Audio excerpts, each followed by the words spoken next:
যেটাকে অনুপ্রাণিত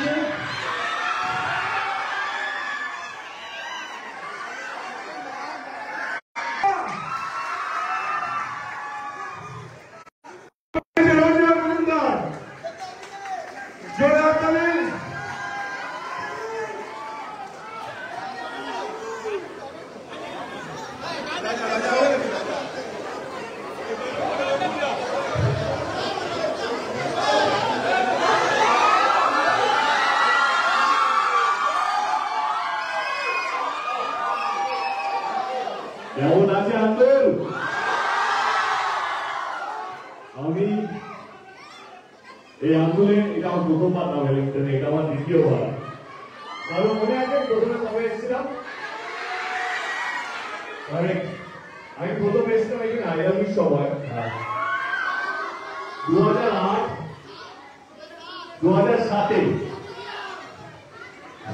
কি সংখ্যা ছিলেন?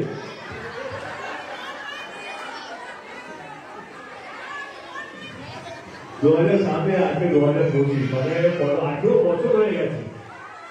18 বছর পর আবার সেই একই সিনেমা হলে আবার ফেরত আসা। অনেক লোক কাছের মানুষ আছে এখানে, যেমন রঞ্জুদা আমার অনেক পুরনো মনে হয়, কি বলো দাদা বন্ধু আমার এখনো মনে আছে। রঞ্জুদা সবসময় বলি আইরুর সময় আমরা হল থেকে ওনার বাড়িতে গেলাম এবং উনি যেভাবে আমাকে খাইয়েছিলেন ওনার বাড়িতে আজ অব্দি খাবারটা টেস্ট এখনো মনে আছে।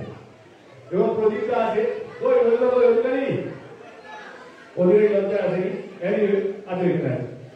প্রদীপটার বাড়িতে অনেকবার গেছি।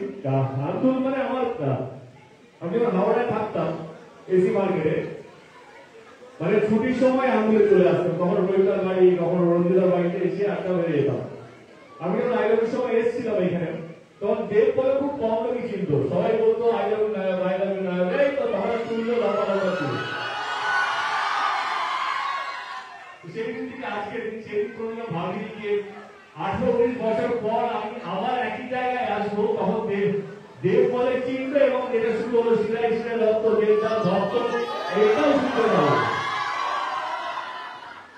Thank you so much. একটু বলো যারা যারা আমার প্রথম দিন থেকে আমার সঙ্গী আর যারা আমার ছবি লেগেছেন আমাকে সাপোর্ট করেছেন, দেবকে দেব বানানোর জন্য অসংখ্য ধন্যবাদ এবং খাদানকে এত বড় ব্লকবাস্টার বানানোর জন্য থ্যাংক ইউ সো মাচ। ললিতার সাথে কথা হচ্ছিল যে আমাদের সিঙ্গেল স্ক্রিন ট্যুরটা কারণটা কি? আমরা প্রত্যেক জায়গায় যাচ্ছি কারণ এই সিঙ্গেল স্ক্রিনে আস্তে আস্তে মানুষ আসা বন্ধ করে দিয়েছে। আমাদের চেষ্টা যেন সিঙ্গেল স্ক্রিনে আরো বেশি মানুষ আসে। রঞ্জুদা আমাকে কথা দিয়েছে ইনোভেট করবে, আন্দোলনটা ইনোভেট হবে তো রঞ্জুদা? রঞ্জুদা কথা দিয়েছে এই বছরই ভ্যালেন্টাইনটাকে রিনোভেট করবে, পুরো এসি করে দেবে। ওনার পারমিশন লাগবে, সরকারি পক্ষ থেকে যতটুকু সম্ভব নিয়ম মেনে যা যা দরকার আমি ডেফিনেটলি চেষ্টা করবো এবং সমস্ত হলরা যারা সিঙ্গেল স্ক্রিনের মালিক যারা আছেন তাদের সকলকে রিকোয়েস্ট করবো একটা ভালো পরিবেশ থাকলে দর্শক থাকবে, থাকবে তো? Thank you so much one second খাদানকে এত এত এত বড় হিট করার জন্য। সঙ্গে আমাদের কিশোরী আছে, এইটা বল ইন্ডিকাকে বলবো কিশোরী গান গাইছে।